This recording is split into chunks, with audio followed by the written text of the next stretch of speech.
ABC News correspondent Steve Fox and 2020 cameraman Bob Brandon and soundman Phil Lauter are the first network news people to have set foot on the mountain itself since the eruption.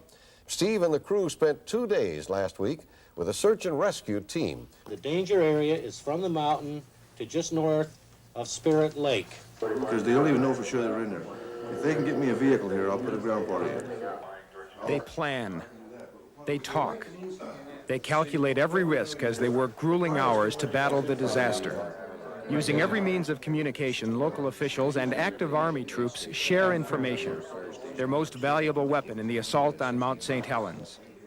Deputy Sheriff Mike Copenheffer leads the combined forces on search and rescue missions for possible survivors of the eruption. If we get a confirmed missing on a vehicle, we're going to get a ground crew in with support with the helicopters. We'll be fly them in or drive them in, depending on the weather. Sheriff Sergeant Randy Hamilton instructs local volunteers in emergency search and rescue. He says the results have been especially rewarding on Mount St. Helens' rugged terrain. A successful mission is when you find what you're after.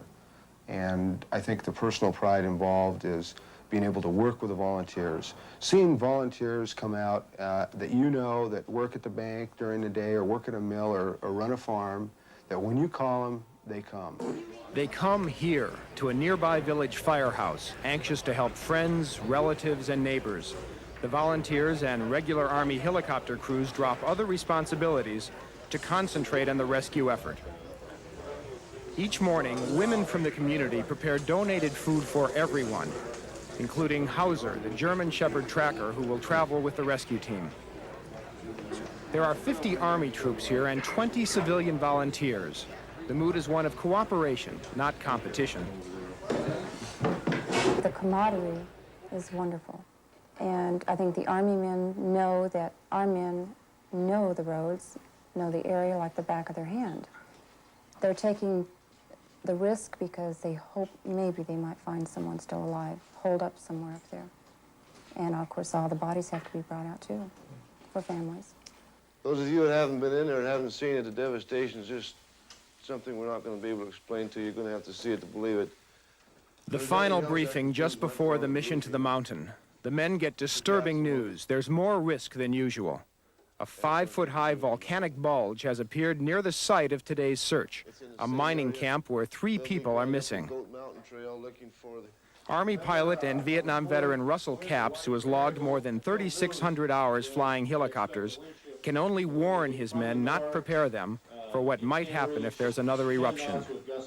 If it does blow, you can expect large rocks, of course, ash clouds, and a speed of 100 to 200 miles an hour. A farmer's field is the temporary landing strip for the helicopters. It's the last bit of familiar ground the searchers will see for a while. The men take along survival kits. They may be trapped on the mountain overnight, as one helicopter crew was the night before. Deputy Sheriff Brian Hill is Hauser's partner. Hill has trained the dog for 2 years. Hauser's learned how to track down human beings, dead or alive. The helicopter pilots are from Fort Lewis, Washington. This kind of flying is not unusual for them. All of them have been trained to fly behind enemy lines and pluck out wounded soldiers.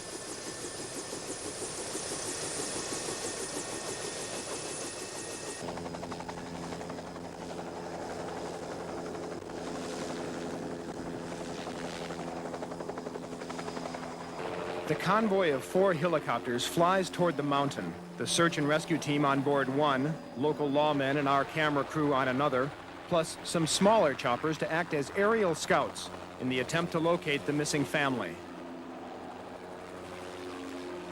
The pilots stay in constant contact with the ground base as they head toward the search area. First, we fly over the lush green forests and clear lakes of western Washington, unaffected by the fallout from the eruption. About 20 miles from the volcano, we spot the first dramatic evidence of the blast, a layer of ash blanketing the landscape, abruptly transforming it from green to gray. Then, 15 miles from the crater, we begin to fly over land that has had all the life blasted out of it. 150 square miles of timber once valued at $200 million. Trees 6 and 8 feet in diameter were pulled out of the ground, stripped of bark, branches, and leaves and toppled like children's pickup sticks. The choppers search and circle as they travel. The 35-mile flight to the mountain slope takes almost 50 minutes. Finally, the helicopters locate today's search site, a mountain ridge just 3 miles north of the volcano's new crater. The pilots find stable patches of ground large enough to allow a safe landing.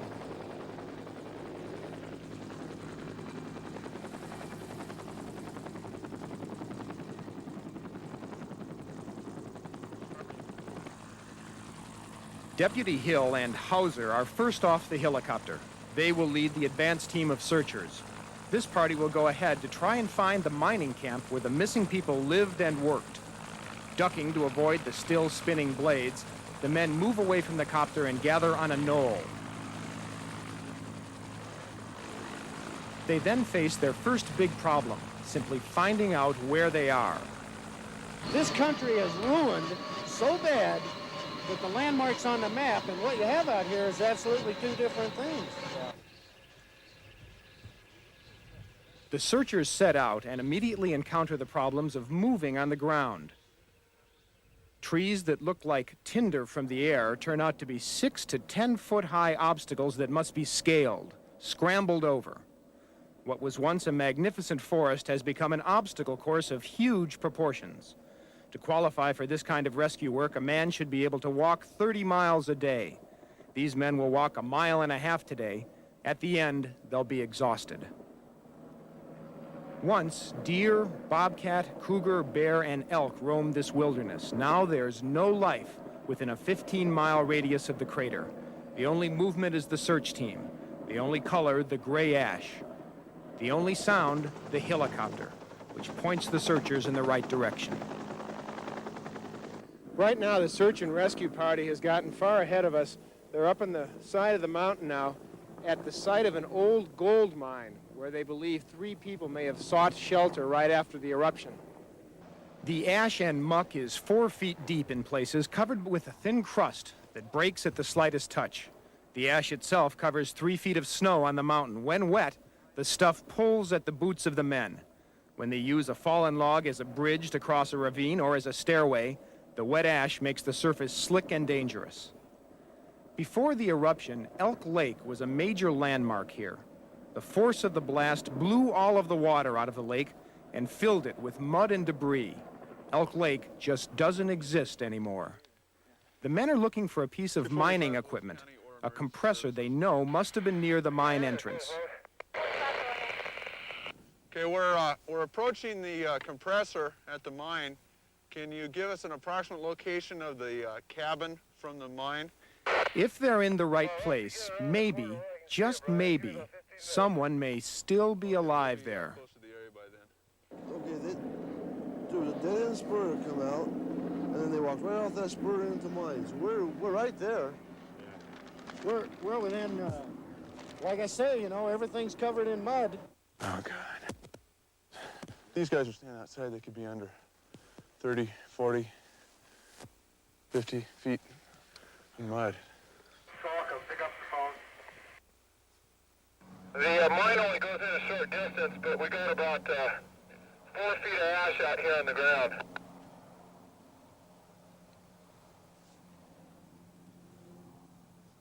Hey, chance we're inside? Negative. Positive on that. We'll start working our way downstream towards you from this location. Quickly, the searchers are convinced there's no one left at the mine. They move downhill looking for a likely place for a cabin, but it's getting late.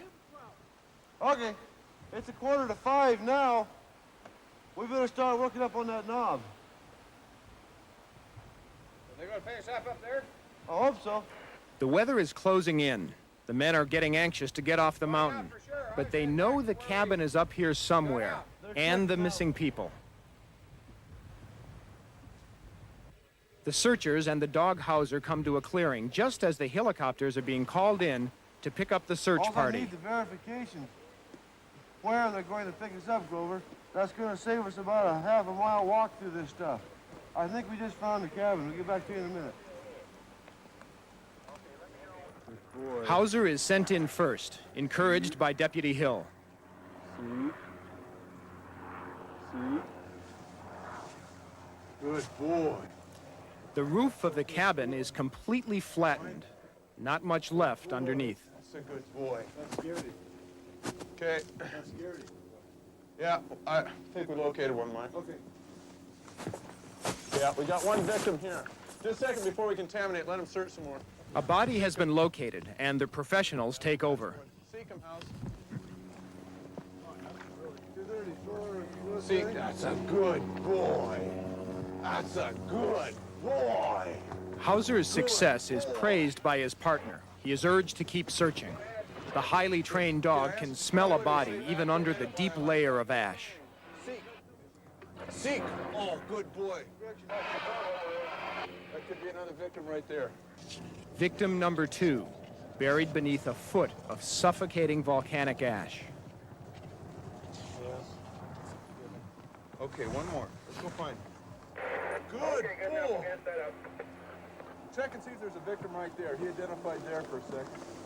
You find something there? Hauser continues to search as members of the rescue team look on. See? Within minutes, it is over.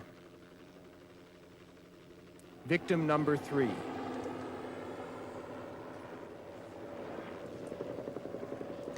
The locations of all 3 bodies are marked for recovery later, after the oncoming bad weather clears. The searchers move slowly now, attaching red markers, the only color on the mountain. Helicopters arrive to retrieve the exhausted team members almost 4 hours after the mountain search began.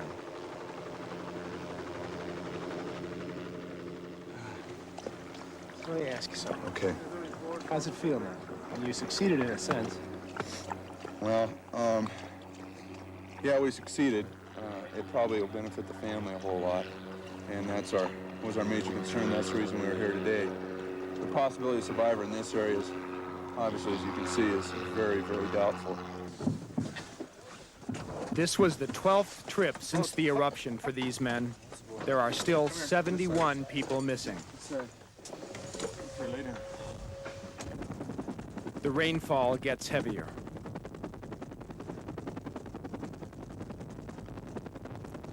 They head for home to begin again tomorrow.